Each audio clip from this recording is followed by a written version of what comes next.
We interrupt our program to bring you this important message.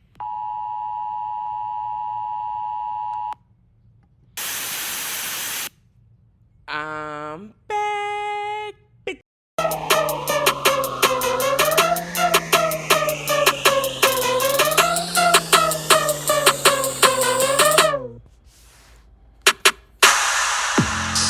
That still has a nice beat to it.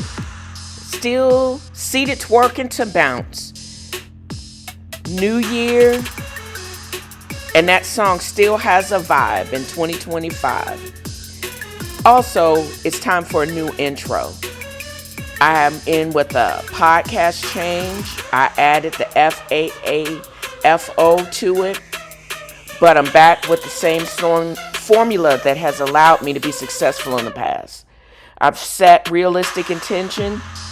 I plan on being present and following through, but I still intend to remain petty and hold grudges. Not all intentions need to be positive.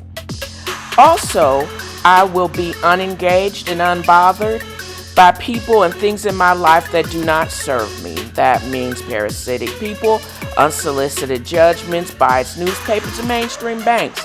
I will not apologize for maintaining my mental peace. Happy and unbothered and at peace because I'm at unbothered. All day, every day, being unbothered is my way. Join me.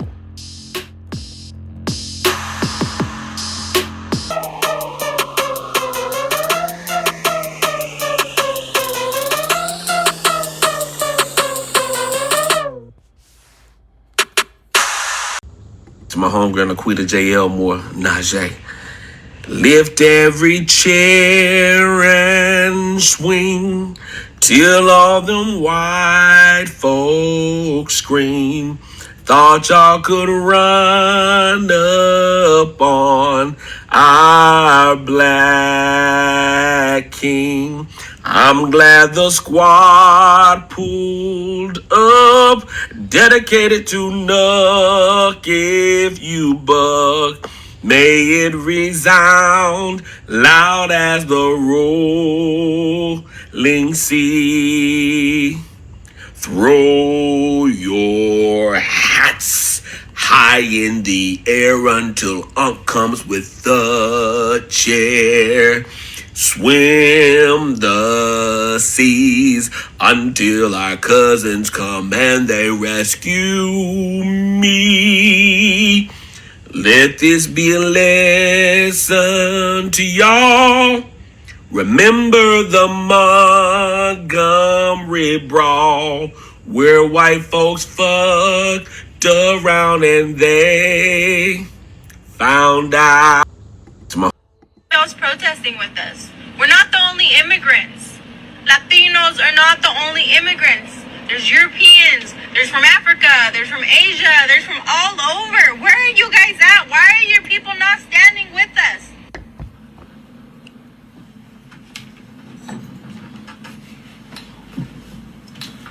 Adios, girl. What the? This one of the reasons why we're not standing with you. We ain't interested and we ain't going. We sitting this one out. Holla at you, girl. How about that little Hispanic chick? How about the white Hispanics that looked us dead in our face and voted for that crooked weave fool?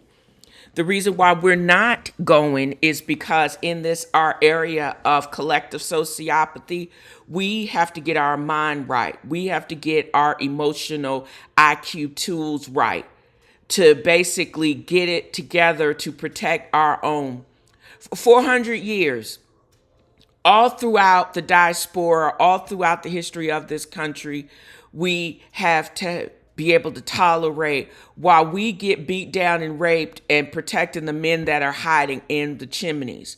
We have to cut down and bury our young boys and our husbands that get lynched.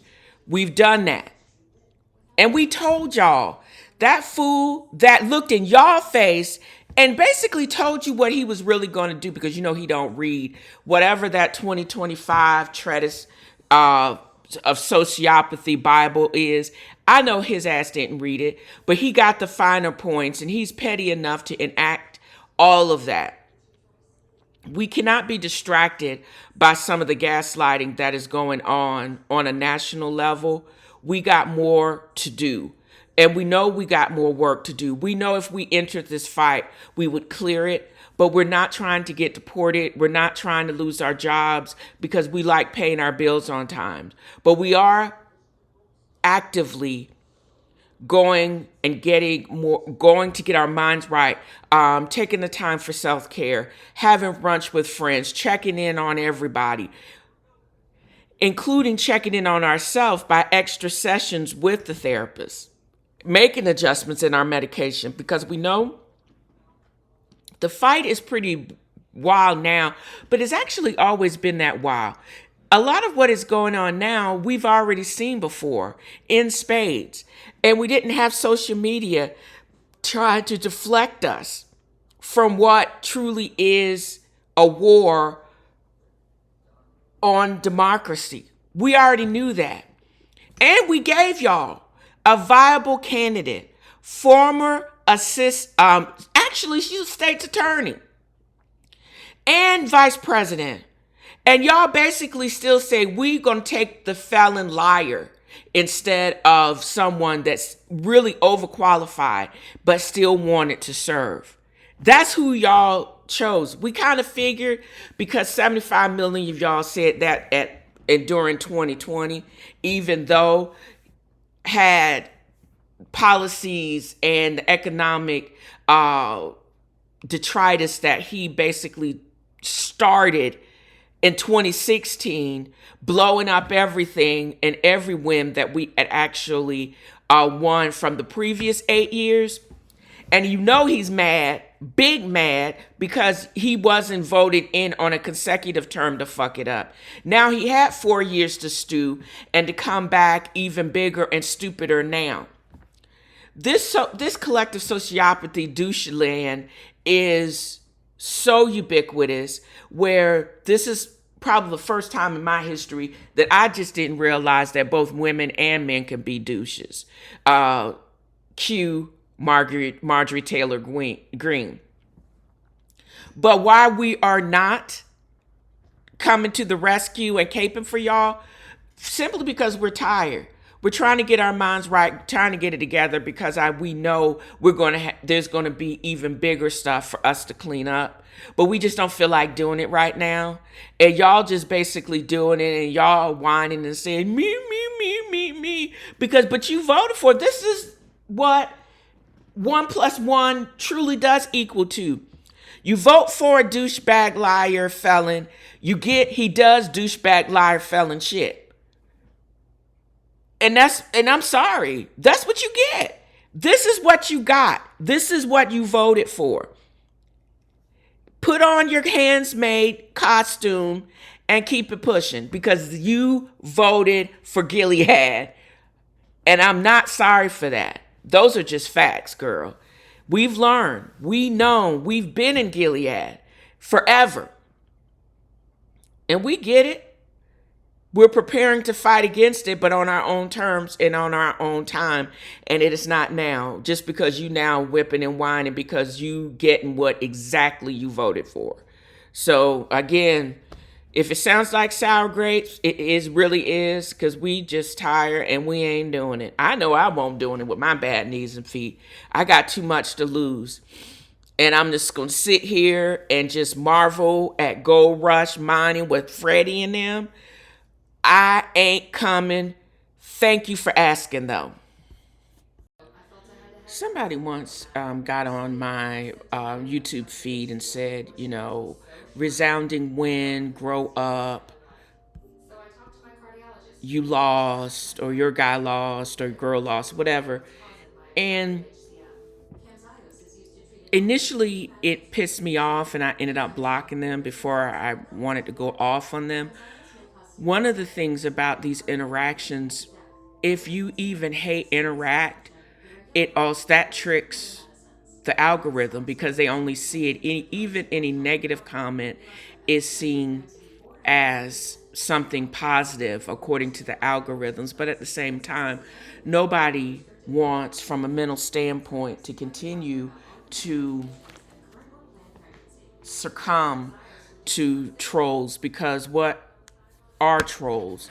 All they there are is to insult your intelligence and to try to make you feel bad, get to the gutter as they are. But again, I would prefer not to have to get banned from YouTube about calling someone out.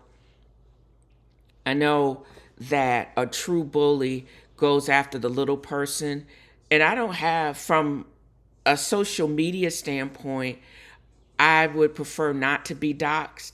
I would prefer not to be blocked. And I don't want to give a bully any fodder to actually continue harassment. But there's some things I just want to speak on, and as a continuation of why I'm not participating, or why a lot of Black folks are not participating in a lot of these protests. Just because of our skin color, we are a target. People want to show or sow mistrust in us because we know from what stuff we come from, and we know we are the arbingers of trends. If you want to get stuff done, shit. If you want to build a country, we know, or we know that they know, that they can come to us and we'll get it done. You can come to us without a road, and we gonna build the road to get to the next destination. That's how it is. Even though you can cheat, change the rules, don't give us any materials, we gonna come up with the materials. Us and Hustle Man, we gonna get it done. But what really trips me out is the leader of the fools could have just stayed until they put him off of his golf resort, played golf, and just chilled into his retirement, gone the way of the woolly mammoth. But it meant more to get back on the world stage, to flex and to talk crazy, because that's what you live for. That's what floats your boat. But once a grand dragon, always a grand dragon. Your hood or crooked weave, you're still a grand dragon. You got, and the reason, and we knew all of this. There was nothing, even your own niece said this. You told us this. You've been showing us your true colors since the 80s. Now you got all of these other billionaires and that supported you and paid for your inauguration, and now you're talking crazy to them. You even have a wax face fool supporting you and being your henchman, and you writing legislation that's anti-electric cars. You got a wall-eye fool who is 100 billionaire, so much more than you, that could probably play off a great portion of our gross national deficit. And you mad at him because you showing price transparency on a site where you are not even president of company Amazon anymore. You actually are just the chairman, but you still worth $100 billion, which ain't nothing to sneeze at. But to get the Kleenex, it's going to be $15,000 just to get a box of Kleenex because of your dumbass tariffs. And then you yelling at him because you don't want people to show the difference in tariffs, because that is what happens, because it shows the truth. You yelling at him like he is your punk or something. It's like all of the billionaire boys, they turning on each other. And you trying to treat them like just a bitch in the street. It's crazy to me that this is what y'all supported. But he has always been unhinged. This sociopathic leader of the United States has always been unhinged, has a history of this same crazy wild-ish since the 80s, since he ran on the screen. It's just gotten worse as he's gotten older. because he's been allowed to run around and run amok with no restraint. And now he has at his will a whole treasury, almost limitless and bottomless. And he can basically have some of the most write some of the most egregious actions into law. Y'all still supported this fool. And then you wonder why, when the people that really truly knew this was going to happen, and because we look at the history sanely, and we could have told you. Now we saying we told you so. We're gearing up because we know we're going to have to fix it. We just not going to basically do it now. Y'all going to have to figure some shit out on your own while we get ourselves together. But don't keep crying to me and get out of my face with the mess, because we already told you millions of times before, and I'll say it over and over again. We gave you a viable candidate. Y'all still said, nah, we gonna go with the liar felon with a crooked weave. And butterfly in the sky, I can go twice as high. So take a look, it's in a book, a reading rainbow. I can go anywhere. Ways to know and ways to grow, a 10-fro rainbow. I can be anything. So take a look, it's in a book, a 10-fro rainbow. A 10-fro rainbow. A 10-fro rainbow. At the risk of not sounding too deep, it's been a minute since I've been able to listen to or read anything, but after listening to last week's or week before's episode of The Read with Kid, Fury, and Crystal, I basically used my Audible credits to download and start listening to Matriarch, a memoir by Tina Knowles. First things first, she's been called by, of all people, Candace Owens, Beyonce's beehive, hatchet on the interwebs, which I think is actually kind of funny, but in a way it's kind of true. But where did she get that ability to be able to do battle with the crazies on the interwebs? If now I've gotten a glimpse into, and I think it's so multifaceted that I really think it needs to be broken down into a multi-part Netflix series. The person that is Celestine Beyoncé, or Badass Teeny B, is absolutely amazing. She was born and grew up in the Deep South. Her family is originally from the Creole part of the family is originally from New Orleans. She knows of her family's bonded period. One of her grandparents her family was actually separated and sold off by a widow woman, bought by a white man who eventually would have 10 of her ancestors with his black wife. Well, concubine, because he was actually married, brought her in and lived with her and the white wife, the lawful white wife. So go figure. But they were provided for, like Thomas Jefferson's children, with the Henley woman. But anyways, I digress. She says it proud. She was always knew and proud of her heritage. She knew the reality of being a proud black person and having no fear. She understood that assignment, and she still went on. The first chapter she discusses now that she's actually, you could tell she's done the work.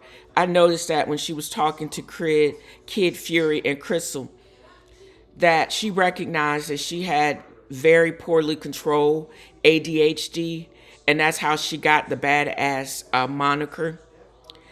She always felt that her mind and her mouth were always ahead of her body, always in motion. And by the time she came along, she had nieces and nephews her age or older than she was, because her siblings, older siblings, were in their 20s and 30s. So, but they were still born in the segregated Galveston, South Texas, the land of Juneteenth, where we had gotten the word that we were free 2 years prior to actually being allowed to be set free. Came into, when didn't they land, the soldiers land in Galveston Harbor? But the word still took 2 years to get to the interior of Texas. That to me is crazy, but it is our reality. But her renegade mentality is born out of pure strength and will. She did not know how to be subservient. She did not know how not to be proud, because I think her mind ran so fast that it just couldn't compute. She just had to keep going in spite of her own failed career in entertainment. She was able to see and not squash the star quality in her own child and children, being supportive. And it's just how remarkable she was. How she, and her growing up was just such that how many kids get to be born in the South at that time where their mother is a seamstress? It's like, even though they were poor, you would never know, because her mother was just that girl, fashion designer. If she had been anywhere, she would have been, or white, she actually would have been a star in New York or on the drag circuit if she had lived. Go figure. Either way, she would have been paid. And I think that's one of the things that is not, it's just telling and is so compelling about Miss Tina Knowles' story. How from very truly humble upbringing, but remarkable in spite of that. And also learning that her last name, her maiden name, is Beyoncé. Never knew that. I was yesterday years old when I figured that out. And then how her last name became synonymous with probably one of the greatest entertainers of all time. She gave it to her daughter, and she's now seeing her daughter shine, giving her the same support and ferocity that her mother could not give her. She had to be the opposite, because she did not know that her daughter was going to become a superstar and who was going to marry a superstar and then have superstar grandchildren. How crazy is that? The fearlessness that we only can see glimpses of in a precocious Blue, probably in the other younger grandkids, and definitely through the mom. It's just remarkable. We see generations of very beautiful women and very talented women in their own right go through the Beyoncé family. And I'm so here for it. And I'm so excited about being given the opportunity to listen to it, because it's actually read. And her accent, her Southern Galveston accent, is perfect to be able to tell the story in her voice. Just remarkable, and I'm digging it. And if you want to continue to follow me in the next several weeks, probably throughout the most of this May, I'm going to be just breaking it down and giving my observations, continued observations of Matriarch, a memoir by Miss Tina Knowles. Go pick it up wherever you listen to your books, or at Barnes and Noble, or check it out, because I have to update my website, Far From Beale Street, probably in the next 24 hours, and you can purchase it there, where it'll benefit other, not just me, but other Black-owned bookstores. And thank you. For a messy bunch, the shady bunch, the shady bunch. I hope Fraternal Checks is worth being part of the shady bunch. Full disclosure, I can truly say that I like my job enough to realize multiple things. Even as a physician, I've priced myself out of most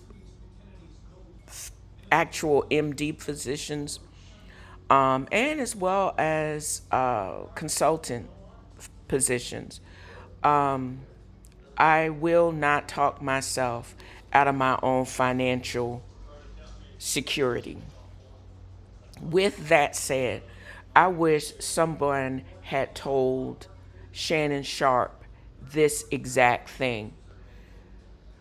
Prior to another alleged allegation of sexual misconduct, Shannon Sharpe had an over $100 million deal on the table for every Shay Shay Network, podcast, and media show. That, in addition to what he earned when he was in the NFL, that into his position on ESPN to go toe-to-toe with old Heichmouth, what's his name? Stephen Black. I know he's a cowboy hater, but he basically was put back on the map by, what was his name? He looks like a short pimp, but he's a comedian. It'll come to me. All that to say is, no, I'm not going to go over the latest allegation. If you want a play-by-play, page-by-page breakdown of the latest allegation in all of its tawdry details, you need to navigate to Ratchet and Respectable, Demetri L. Lucas. Number one, she needs to calm down. She really does. Not all of us can be on 20, but if that's what you get into, she is over there. I don't need the trauma of reliving every bit by bit detail of what he is saying to these women in his sexual misdeeds. He basically is on tape saying some stupid ish about he's going to make it so somebody's vagina, no other man is going to want it. So now he has said some ish that no other media network is going to want to work with him. Literally, he's going to owe this girl the latest 50 million large to shut up. But now he is at a loss because not only did he talk himself out of $100 million potential gain, he's going to be in the whole 50 million. Who does that? Shannon Sharpe. And I can't even call him Unc because we're too close in age. I turned 54 years old this year. Shannon Sharpe is a big 56. He's a bruh. He's just a bruh. You have been doing this stupid ish. Aren't you tired yet? You are voluntarily effing up your bag. I just don't get it. And now you're not going to get it. When are you going to figure out for yourself that this is not it? You don't, you wanted, you thought you, there's something missing.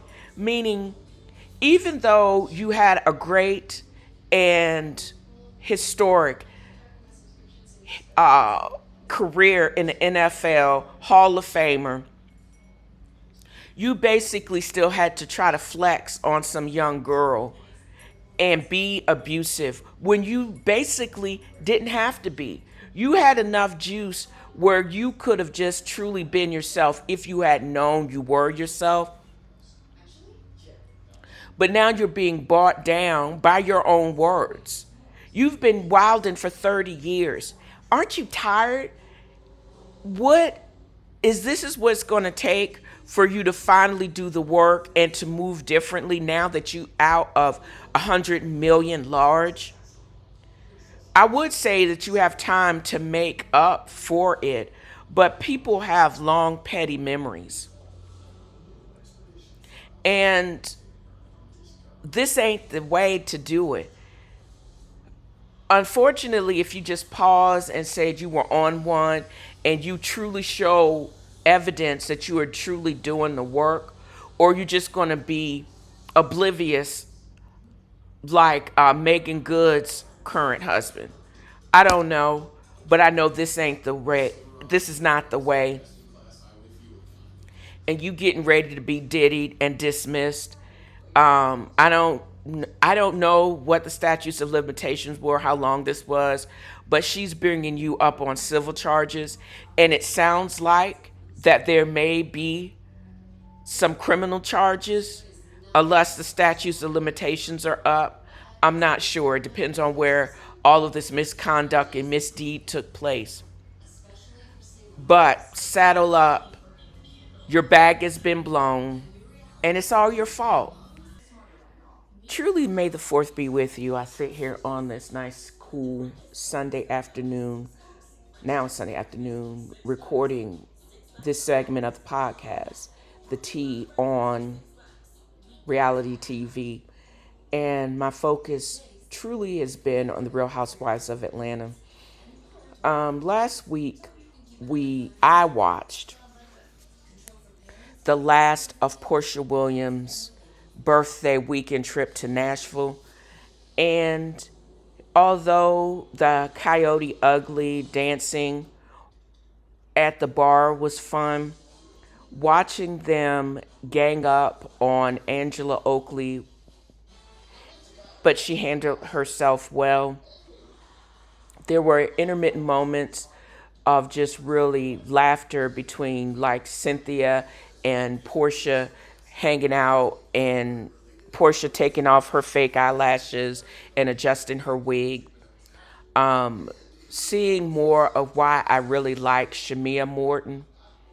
But, and also the little one, Kelly, basically yelling, "Where is the fish?" She just wanted her food. And Angela telling Drew Sidora, "Sit down and eat your chicken." That was old school funniness to me, anyways.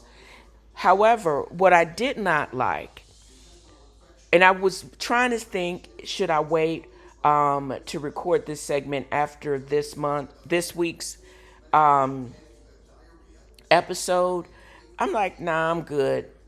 Because a lot of what happens is in between takes on these shows. Most of the time, these shows were like recorded 6 months to 9 months before they actually drop the next season. We've been waiting for 2 years for Real Housewives of Atlanta. And the internet just be internet. And I was wondering why a lot of things, like how did or why did Angela know so much about how you can get your license revoked? Because again, the math wasn't mathing. And yes, I still think Britt Eady was lying or exaggerating her position in everything that was shown by Kenya Moore on the previous, it's been over 3 episodes ago. Yes, that's still true. Yes, it is still wrong that Kenya basically republished already publicly known information. And no, you can't scrub everything from the internet. Here's why. I don't think that Britt Eady's license was ever under duress because of what was shown by Kenya Moore.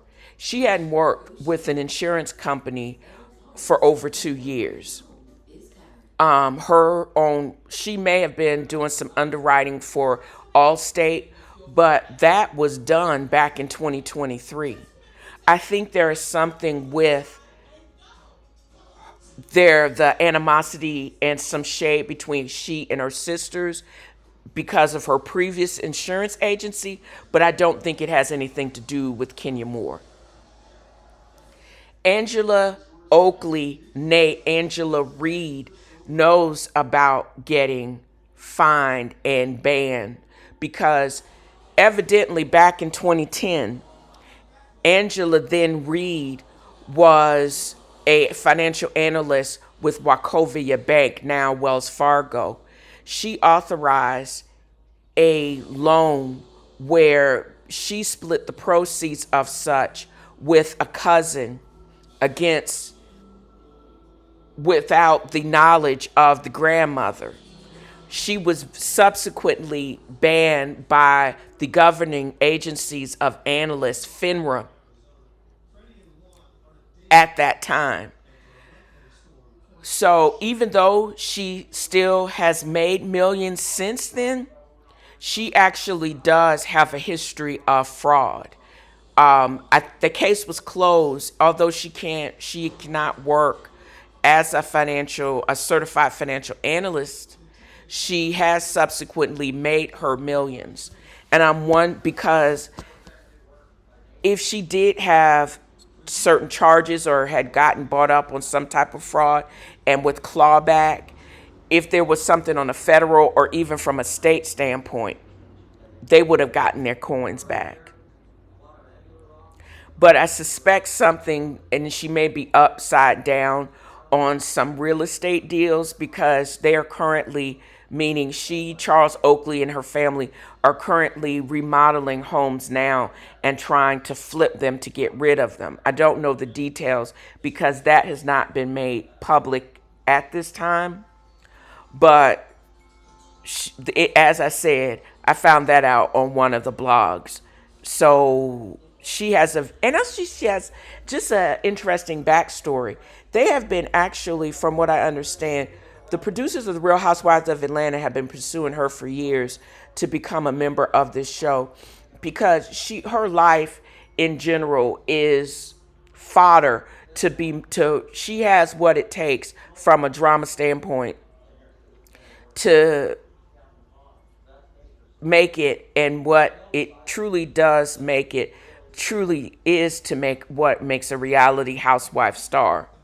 And I didn't know they've been after her since season 5 or 6 of Real Housewives of Atlanta. So now we get to see her, and we get to see some of the aftermath of some of her previous shenanigans, but I'm here for it. If Britt Eady doesn't not become a one-hit wonder and basically changes from mean to something else, I have no interest in hearing her flip out for absolutely no reason. No one is coming for you because you don't have anything anybody wants. So there. Also, I'm not here for sidestepping and shade from Drew Sidora.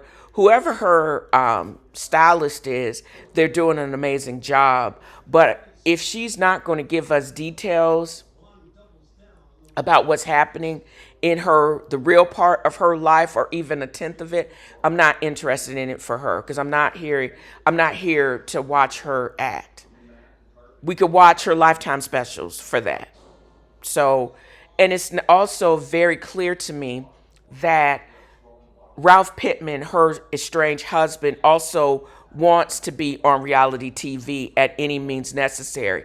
That's why he's prolonging and doing all the shenanigans and legal maneuvers, because he wants to stay in that house, because he knows as long as he's on, he can pop up like a roach at any time. And if they want to use him or the kids, he has to have his permission. And he also is trying to maneuver for a check. I think there's more of it, because the more he stays off camera and the more he's not trending, that's not going to give credence, because now he's coming after Drew's bag. I think he's actually saying that he is the rightful owner, or he actually contributed to Drew Sidora, her LLC or her company, because he took over management from her sister. So now he's claiming part of what her, and rightfully so, claiming part of every bank account. He wants all transparency because he's coming after her bag. And he's going to prevent her from making any more money if she does not capitulate and give him some more money, because I think a large part of his revenue is based on her. This reads to me as people that didn't have or do not have a prenup or a postnup, because all of this back and forth and maneuvering and going back to court for child support and for spousal support all stems from you not being smart about your business and having a prenup in place that at least is to protect yourself. You may marry for love, but when the bag is greater or more than expected, why wonder when you're trying to separate things, when y'all are mad at each other, and when you're just doing the petty stuff to prolong it? And more so, why spend the money then when you could have been smart about it in 2014? That doesn't make any sense to me. And the more you try to cover up, the more people are going to dig up and try to find out. And I think that's where we are with the Drew Sidora of it all.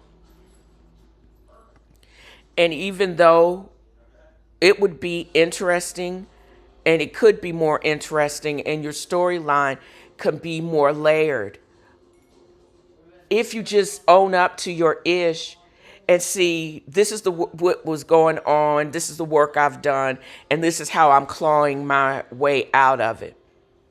Or all of the drama is just going to be topics for her music.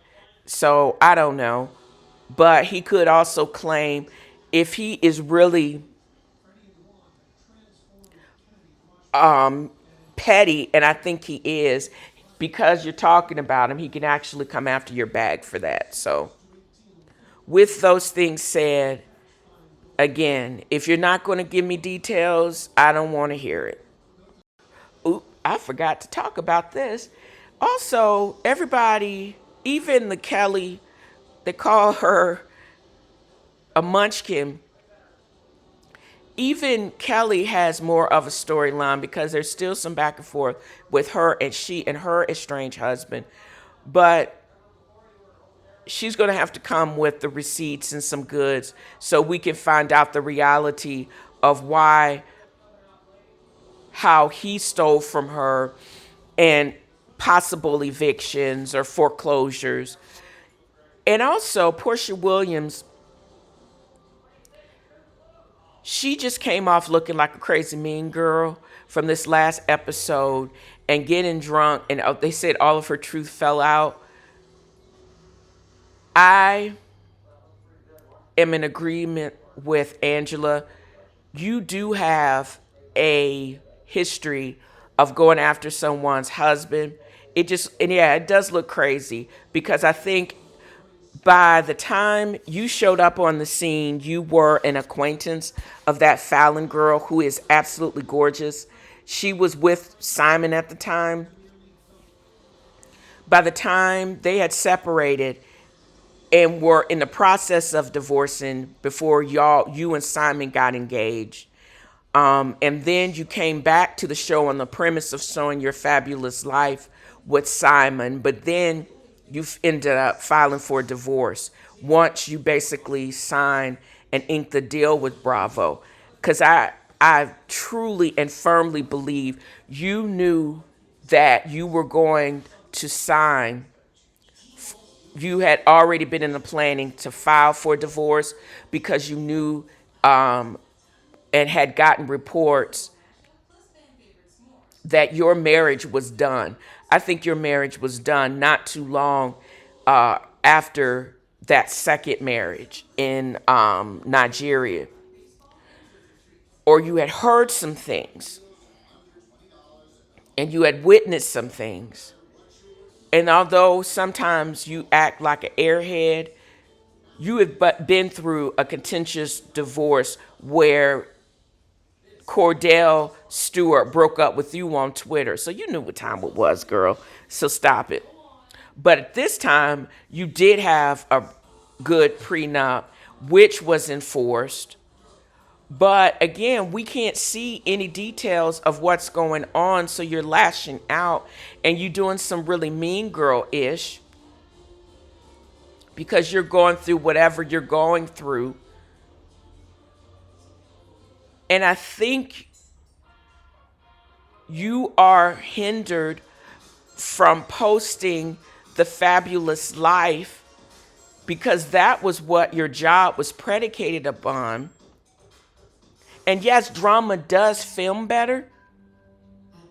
And that's how you can trend. But the biggest part of you probably, and I don't know, because I don't know what the final agreement was predicated upon you coming back and showing the fabulous life in your fabulous house with a step down of a millionaire prince. And it's all a fraud. And you can't talk about it because now you got some slap, probably with some non-disclosure agreement because you still married to an influencer husband who's a fraud. I'm hopeful that once this divorce is finalized, you're going to be able to show us what that looked like, what truly your life looked like, and how it looks like now, and what the rebuild looks like.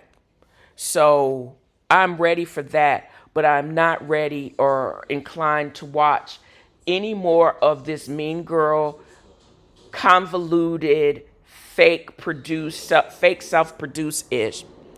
And if we're going to get more of that, now that we know that Phaedra Parks is going to be coming back in subsequent for the rest of the season, y'all are going to lose me because this mean girl storylines has been out since season 9. So we're not going to act like it's 1999. You're going to need a new storyline except for Mean Girl. Portia P. Willie. Just saying.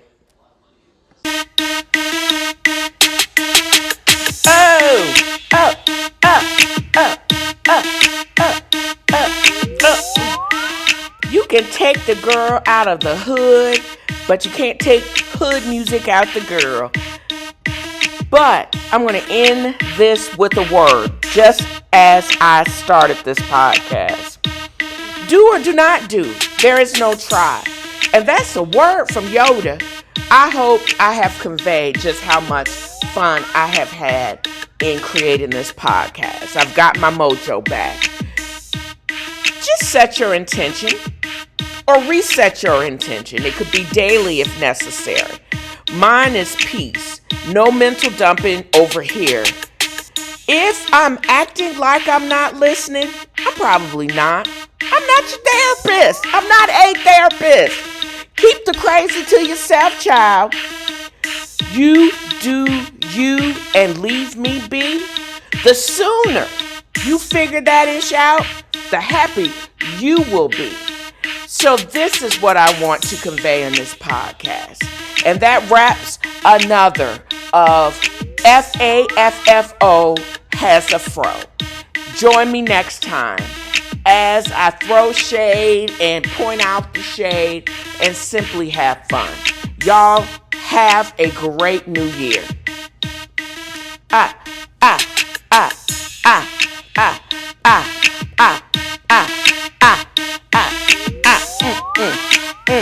What?